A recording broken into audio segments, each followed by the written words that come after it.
Tim, are you snatching my chain? Yes, Tim. And he's looking at you Tim, right now. Come on. Listen, man. Same honors. thing I said about Caleb Martin. If anybody deserves to keep the chain, it's Jimmy Butler. Now, I will say that. I will say this. He had one of those games. I don't know if it was fatigue or the size bothered him. I see him. I'm taking it. Hey, I'm taking it. Gary, I bet you put it back on by the end of the night. A best friend of the show, O'Shea Jackson Jr. Thank you so much for joining us. You got your own montage and everything. I know, I love that. I know, right? I'm so cool. Scale 1 to 10, how nervous are you that LeBron's going to retire? Oh, 0.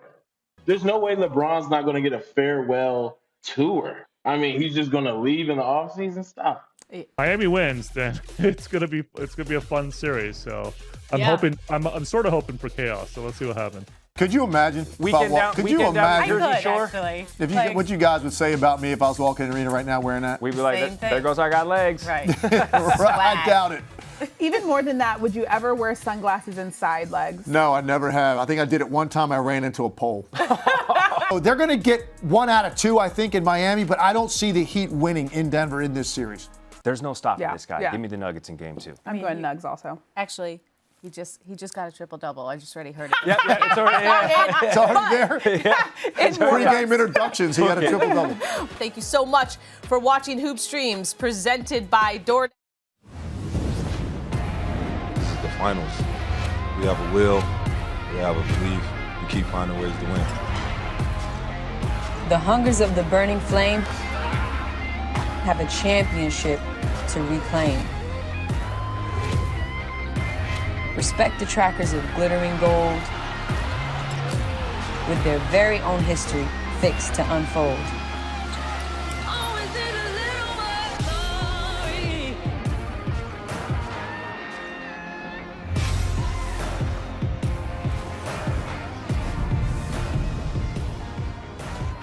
And the series shifts to Miami. Welcome into Hoop Streams. I'm Cassidy Hubbarth. Alongside, you're ready. I mean, I'm so jealous of everybody in Miami right now. That's that. well, we're here in Bristol, That's true. Connecticut. We're in good old Bristol, Connecticut. So I mean, what can we? Christine Williamson, of course. And we also have Tim Legler from what we're calling our DC location of what we've designated as Legzoland. I love it. We also have CJ McCollum joining us from New York City. I hope you're breathing okay. I know the air quality kind of issue here in the Northeast, but we're moving past that. And we're forging ahead. Yeah, exactly. Stay safe, everybody.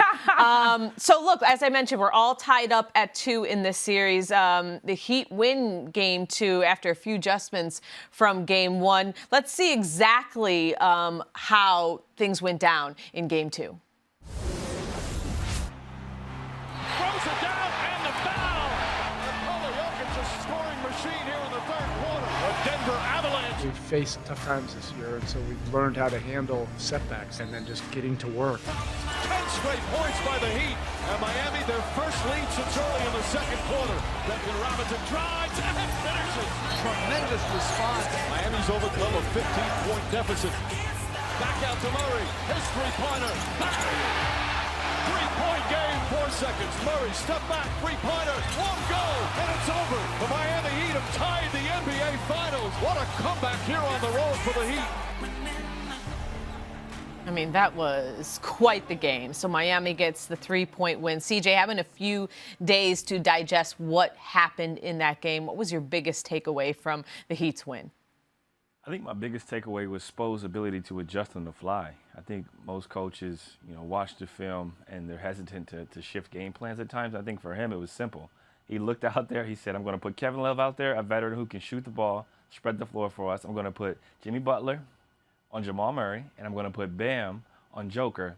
And when I do this, I'm still going to run my matchup zone. I'm still going to play around defensively and make it as difficult as possible on Joker. I think he did all of those things well, and then the role players stepped up immensely. When the Heat got down by 15 points, I actually went in the shower.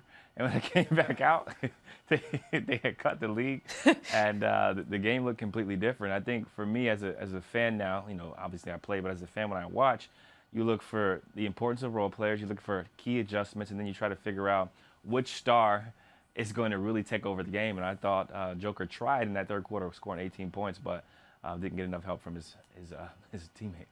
Okay, Legs, as Cass mentioned, you are in Legzo-land. Shout out to Gary Streisky because he came up with that. Now we're just rolling with it. So Legzo-land is a place where we have a lot of fun, but we also learn a lot. And obviously, CJ was just talking about how Spo was able to make adjustments. And one of the things that they did on defense was that zone defense Mike Malone talked about and how tough it was. So what did you see out of their zone defense in game 2?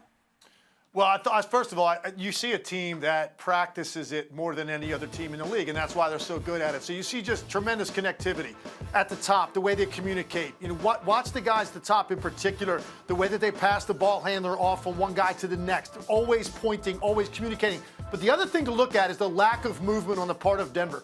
You know, Jokic comes down and just stands at the top of the key the entire possession and is basically fronted by Gabe Vincent. So as a result, you don't get the type of ball reversals and ball movement you want. Here, once again, you just see white jerseys matching up. I see a lack of patience on the part of Denver. That's not a bad shot by Bruce Brown, but I think when you take early, quick drives against the zone, you are playing into what they want you to do. You've got to get multiple dribble drive, kick out action against the zone, and most importantly, you need to engage the back line of the zone, which you can see on both of those possessions. They really didn't do a very good job of that. You've got to make Bam Adebayo have to move and have to, match up back there because now you put pressure on the top guys to sink down, and that's going to lead to open three-point shots. Jokic has to be utilized much better and more effectively against the zone in Game 3, and that means start low, flash to the middle. Don't just come down and stand there the whole possession. It means occupy that short baseline area more often than he did against the zone. So Miami was super effective, but I think Denver contributed to that with their lack of proper spacing, ball movement, and the way that they utilized Jokic. Yeah, and we were wondering, how effective the zone was going to be after what we saw the zone do to the Boston Celtics last series. What have you seen specifically defensively, CJ, that the Heat are doing right now and how they're being effective against Jokic? I think Spo talked about it. The untrained eye would say that they're letting him score, but in reality, he's just very good and essentially unstoppable and gets whatever he wants. And I think for Spo, he talked about, the Belichick method, which is basically make them play left-handed, right? How do you hurt them? You try to take away Jamal Murray, right? He's a guy that can score. He's great off the bounce. He hits all their big shots, takes a lot of their big shots, and continues to kind of get guys going. You take away MPJ's catch and shoot threes. You take away KCP's catch and shoot threes. And without those guys scoring, it's hard for the Nuggets to win and be successful. And I think for them, they just focused on making sure that the Nuggets didn't get a shot on the first side of the floor and they didn't get a shot on their first action. And when you look at, realistically what they're doing, Joker is going to get his every night. It's just more so about stopping the other guys. And look, the Nuggets still had a chance to win. I mean, Jamal Murray, had a good look. But, defense wins championships, and sometimes that means getting a big stop. Legs, kind of break down what happened on that final play for us. Yeah, look, they got a shot that's makeable, and they're going to live with that. And I'm sure they're going to say they're not losing sleep over it. But here's the thing. You grab that rebound, you got 11 seconds left. For me, down 3, this is just my preference. I'm taking the timeout because I want to dictate the action and try to determine where the switch could take place so that I can get a more favorable matchup. Because if you look at it, Jamal Murray had Gabe Vincent on him, and he calls for the screen, and the defender of the screener is Jimmy Butler. So Jimmy Butler is actually more equipped because of his size to be able to time that contest pretty adequately and make that a little bit more difficult shot on the part of Jamal Murray. And that's why when you go to a timeout and you take it at half court, especially with that much time left, because you still have time actually to try to get a quick 2 with 11 seconds left and make this extend the game. But when you get this switch and he gets a clean look and he's leaned back, and I know that's a makeable shot for Jamal Murray, but Jimmy Butler timed that pretty well, and he is 6'6", and he got his hand up there, and it was almost palm on palm when he let go of that basketball. So that's why I think when you have a chance to dictate terms offensively, what you want your action to be, who's going to take it out, who's going to screen for who to try to determine where the switch is coming from and who that ends up being involved in the action, and also give you that 4 or 5 seconds back that you took to walk the ball up the floor.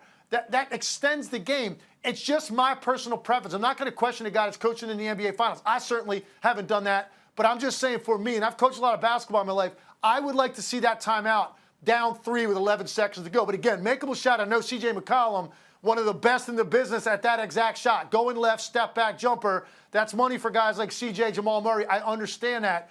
But I think you had an opportunity to really get a more favorable matchup in that situation and also maybe get a quick 2 and extend the game.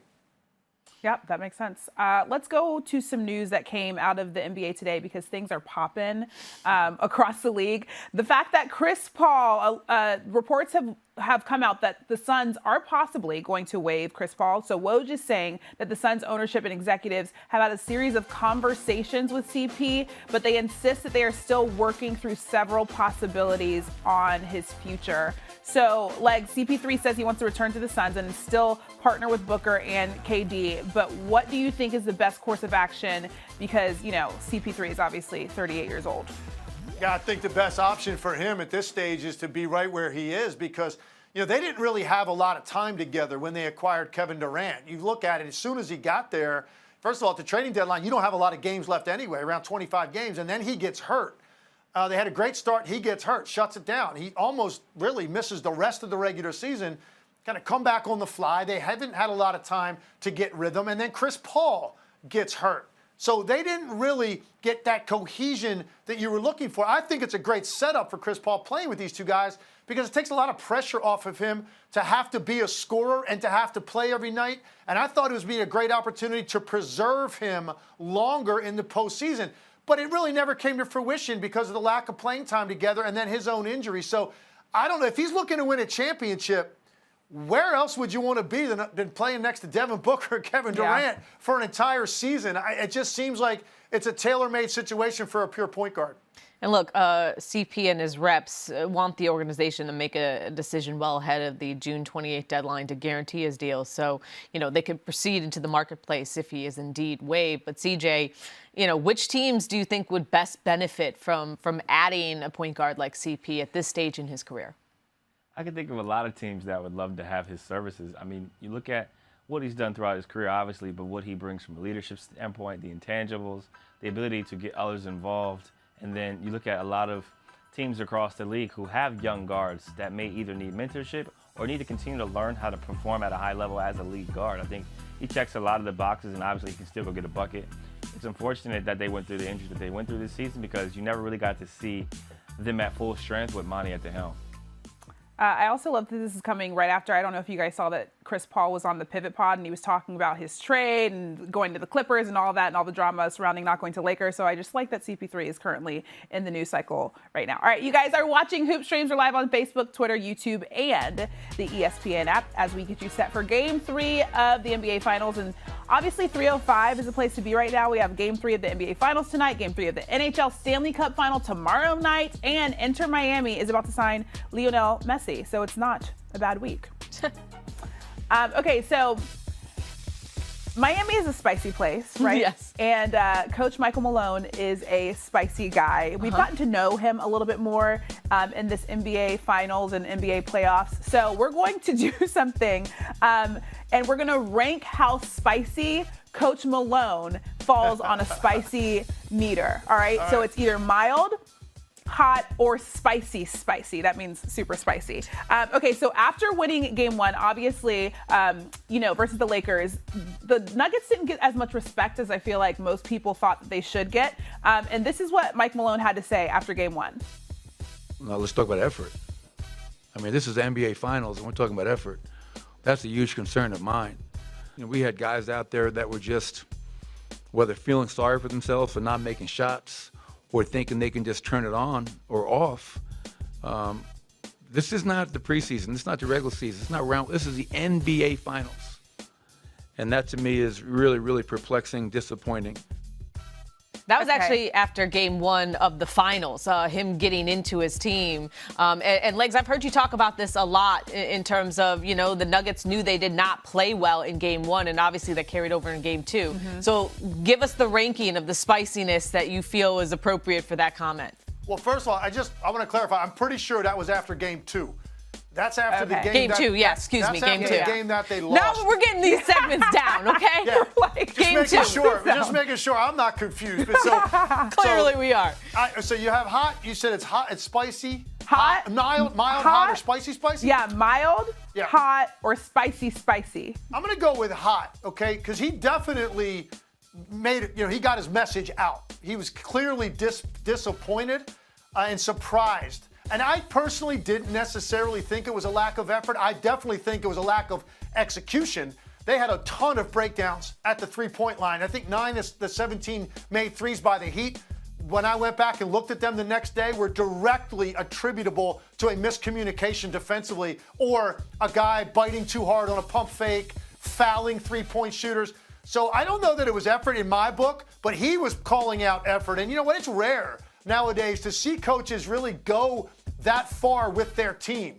Most guys are a little bit reluctant to call teams out to that extent. I think it shows great trust that they have in him, he has in them. They've got a bond. He's able to do that. But I don't think that's spicy. It definitely could have been more there. He held back a little bit, but he absolutely made his point.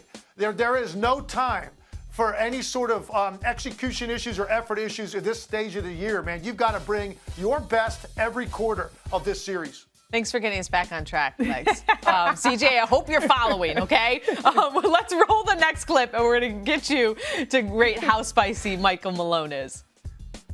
I wonder where this went. This is a collector's item. It is. I look pretty happy there. What happened that night? Do you remember? Something about a broom and a sweep? I don't know. Okay, so now we know that that's after they swept the Lakers. CJ, what level of spice is that? Is it mild, hot, or spicy? I mean, he's getting spicy territory for sure. Like, I think each one is progressively getting there. I think if they lose tonight, his press conference is going to be spicy. For sure. He's going to be really at that level. But I think that was still hot in my eyes because it was a subtle jab. Like, he could have really said more. He left some for the imagination, but just brought it to you, letting you know, like, look, man, we got rid of those guys. Right. Y'all know we got rid of them. Like, are y'all talking about the Lakers now? Yeah, we probably are, but that's not the point. Right, exactly. That's not the point. All right, let's round this out and save everyone. Let's roll the last clip. Let's see how spicy this is. In game 1 of the playoffs, and all everybody talked about was the Lakers. Let's be honest, that was a national narrative was, hey, the Lakers are fine. They're down 1-0, but they figured something out. No one talked about Nikola just had a historic performance. He's got 13 triple-doubles now, 3rd all-time. What he's doing is just incredible, but the narrative wasn't about the Nuggets. The narrative wasn't about Nikola. The narrative is about the Lakers and their adjustments. So, you put that in your pipe, you smoke it, and you come back, and you know what? We're going to go up 2-0. Legs, put that in your pipe and smoke it. Oh, that's super spicy. I mean, that's super. You're going to need some milk to wash that down with to get that fire off your tongue after that. That's it. But by the way, can I just say something? Yes. He said nobody. Excuse me, Coach. I believe I did a touchscreen on Nikola Jokic after that game. Receipts. Okay, I wasn't talking about the Lakers. I was talking about the greatness of Jokic and why this is going to be a massive problem for the Lakers in this series. So sometimes coaches and players hear something, one thing from somewhere, and all of a sudden it's a blanket statement. Everybody is saying it. Everybody thinks it. Mm-hmm. And I think that was his message. He felt disrespected. He felt Jokic was disrespected. And that, for me, spicy. He's sending a super spicy message to everybody out there in the media. But, okay, so this is the CJ. The Nuggets have been riding this like we're not getting the respect that we deserve as being the top team in the West since December. But really, when you look at it, the Heat are the underdog. So, what do you think the mental game is heading into Game 3 here, tied at 1, and this tough love approach that Michael Malone is having for his team? I think Denver's trying to psych themselves out, honestly. They know they're favorites. They were favored by 8 points in Game 1, favored by 8 points in Game 2. Didn't play well in Game 1, still won. Should have won Game 2, up 15. Joker scores 18 in the third quarter. They're up 8 going into the fourth quarter and just kind of had some slippage where they got content. So I think they're trying to psych themselves out as if it's them versus the world, as if no one believes in them. They've had such a tough journey, just basically dominating everybody they've played so far. And they have to kind of use that, like Leg said before, as an athlete, you try to do whatever you can to motivate yourself. You might make up stories about like what people are saying about you so that you can really kind of lock into another level and accomplish all things you want to accomplish. Because if they really start to watch, they're favored by 2.5 on the road tonight after losing. Like, you're the favorites to win this. We're all just talking about how Miami's playing harder than you. They're executing better. They want it more. But in reality, on paper, if you look at these two teams, you see Joker, you think to yourself, even if Miami wins tonight, I'm going to go on TV tomorrow and say I still think Denver's going to win because they have the best players. Yeah. That makes sense. But it was also so weird because after game one, he was like, don't listen to the media. We haven't done anything. So I'm like, you're a little all over the place because have you guys done anything or have you not done anything? Like, what is going on now? Are we respecting you or are we not? The playoffs, they mess with your head. Yeah, exactly. Okay, guys, you're watching Hoop Streams. We're live on Facebook, Twitter, YouTube, and the ESPN app as we get you ready for game 3 of the NBA Finals between Miami and Denver. Both teams looking to make it 2-1. And the Heat have been outscored by 24 points over the first 3 quarters of this postseason, but are plus 90 in the 4th quarter. We'll see if that continues for game 3, which is coming up shortly.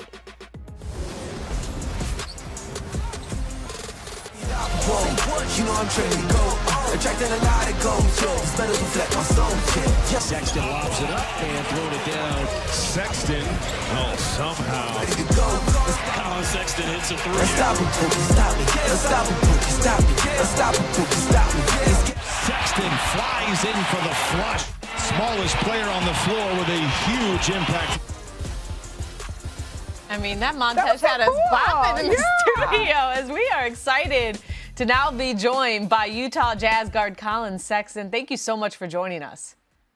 Thank you guys for having me. And look, you're in your first year of a 4-year deal in Utah after spending 4 seasons in Cleveland with the Cavaliers. A lot of the league got to see just how beautiful Salt Lake City is during an All-Star weekend, and also in your docuseries, Always More. But what would you say has been the biggest difference for you personally moving from the Midwest to the mountains this last year? I would say just the Midwest, it was just always cold, really, really cold. But at least here in Utah, it's cold, but you got great scenery and the sun is always out and it's always sunshine every day. And you get to see the beautiful mountains like you have it right there. The mountains are everything for me. Just to wake up and just to see it is just really refreshing. When you said the Midwest was cold, but Utah, I was like, where is he going with this? Because Utah is also very cold, and I'm not a fan of the cold. Another place that's kind of cold, but not nearly as cold as Utah or the Midwest is Denver, Colorado. They also have mountains, and as we know, the Nuggets are currently in the finals. You played against this Nuggets team. What do you like most about this team? I like how any given night someone can step up. At the end of the day, they have just one player. Of course, they have their head of the snake, Jokic, but at the end of the day, everyone else is able to contribute. Like, it's just one of those things. You can't just key in on one player because someone else is going to be able to get off, and you've seen that the entire playoffs as well. Yeah, and Michael Porter Jr. was in your draft class. He's battled back injuries to come back and play at a high level. You yourself have had to battle back injuries. Do you ever find yourself, rooting for someone like him to find success, given that you guys have had similar struggles? Oh, yeah, absolutely. Just knowing the feeling it is just to watch the game and not be able to be out there with your team and go to battle each and every night. I know how tough it was for him. But just to see him out there healthy and 100% and just playing really well for this team and as they're in the finals, it's a great feeling, I know. Just to see, like, the joy and the passion that he's playing with, it's pretty cool to watch. As Cass mentioned, you did play for Cleveland, so you spent 4 years in the Eastern Conference. Obviously, Miami Heat are in the Eastern Conference, and everybody likes to talk about that Heat culture. What impresses you the most about the Heat culture? I would say toughness. Toughness is just one of the things. Like, they're a tough team to beat, and any given night they're going to lay it all out there, and you can just tell how hard they play. And I feel like on the defensive end, that's one thing that when we played against them, it's just they have a tough defense, and when you're physical like that, the referees tend to let a lot of things go, for sure. And look, their success continues to, surprise people, even as we stand watching them in the NBA Finals. And I think you guys also surprised a lot of people to start the season. You averaged 14.3 points per game on 50.6% shooting, including 39.3% on three-pointers. And you guys had that, awesome start to the season. But then in February, obviously, you suffered that hamstring injury. But what did you see from this group that you all are holding on to that gives you hope that you can continue to build next season? I would say we all pretty much come in and work hard every day, and we all have a pride about ourselves and the way of carrying ourselves and a chip on our shoulder. When you have a chip on your shoulder, no matter what people say to you, you tend to pretty much just run through the door. At the end of the day, no matter the odds were in the beginning of the season, we use that as a motivation. And I feel like that's one thing, like everyone came into the season knowing like we have to prove those haters wrong and those people that claim that we're not this or we're not that wrong. And I feel like we did that in the entire season. Okay, so I like that you say you have to prove the haters wrong. As Cass mentioned, you do have a docuseries out now on YouTube called Always More, and you mentioned a lot of the goals that you have for next season. So what are those?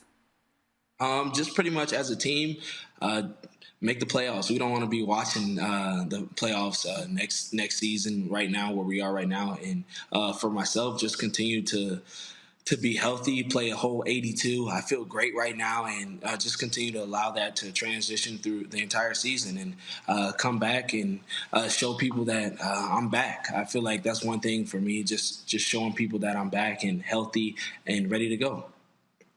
Well, I hope you have a great rest of your off season. Thank you so much for taking the time to join us here on Hoop Streams, and we look forward to seeing what you guys can do next season.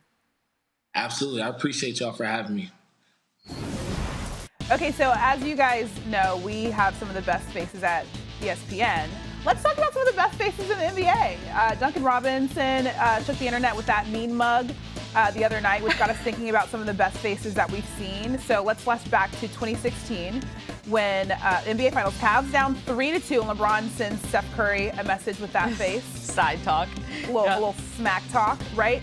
And then DeAndre Jordan, who, by the way, I don't know if you guys know this because we haven't really seen that much from him, but he is on the Nuggets roster. Good job, CJ. You're nailing it. Or this face.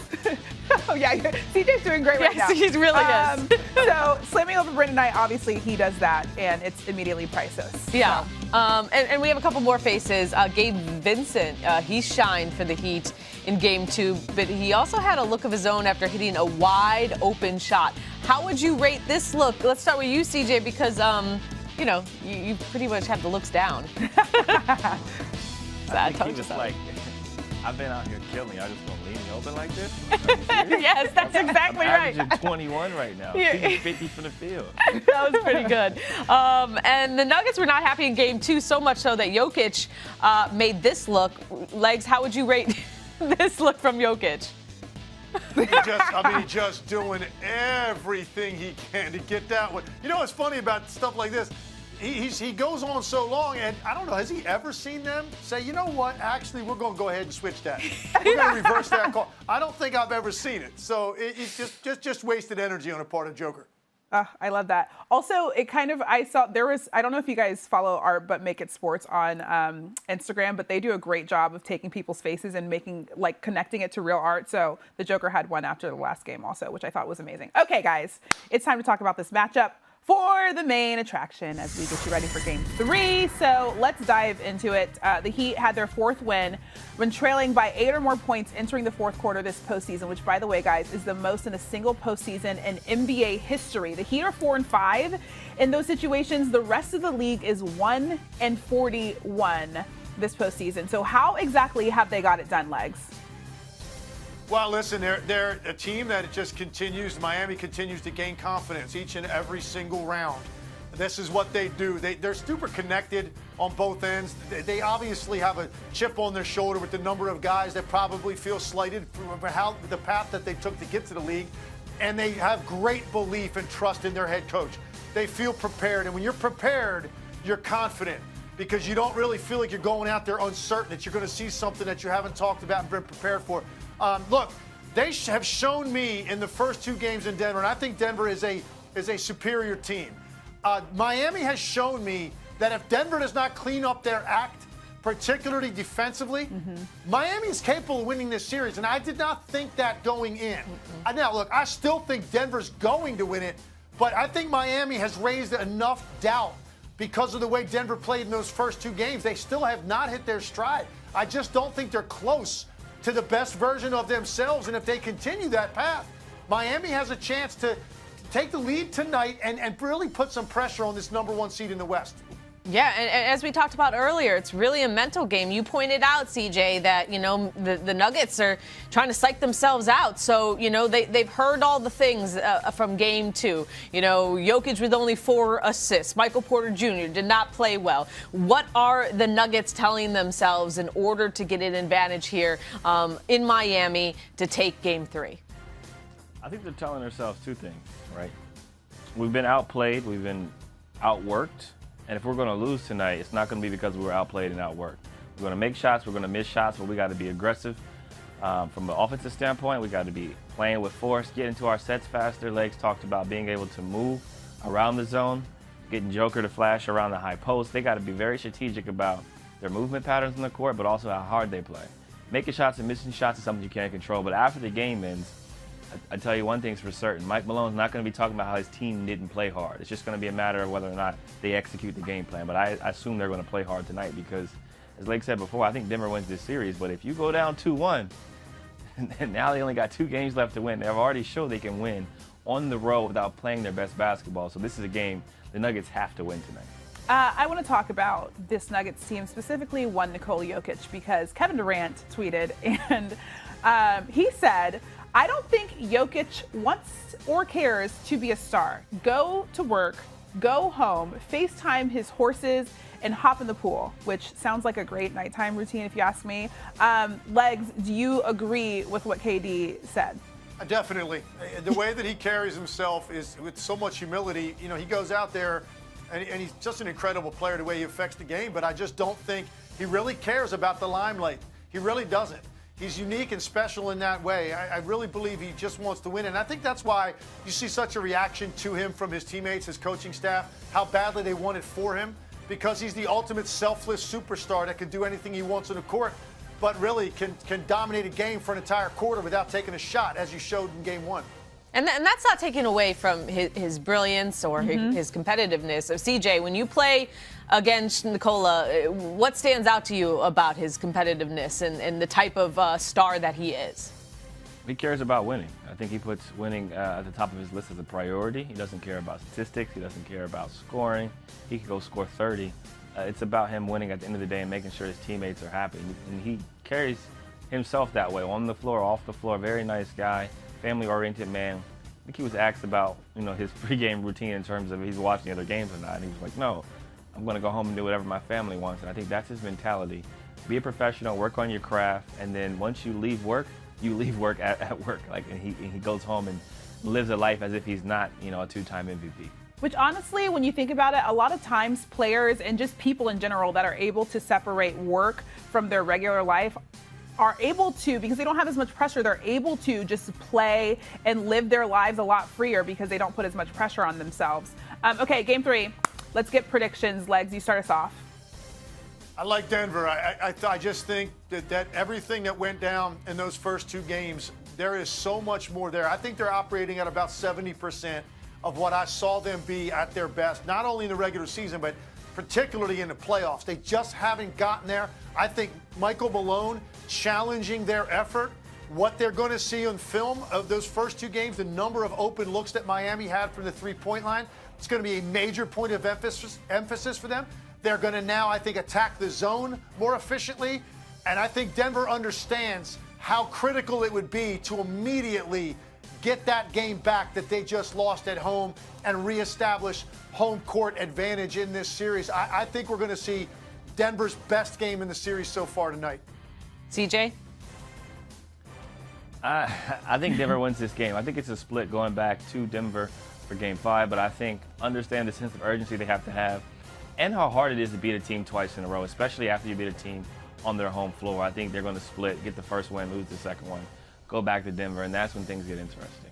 Yeah, I mean, just as much as the Heat, it felt like a must-win game for them in Game 2. This feels like a must-win game for the Nuggets in Miami. We will see. Game 3 is right now. You can watch it live on the ESPN app just by logging into your cable providers now. Thank you so much for watching Hoop Streams. We'll be back Friday night for Game 4.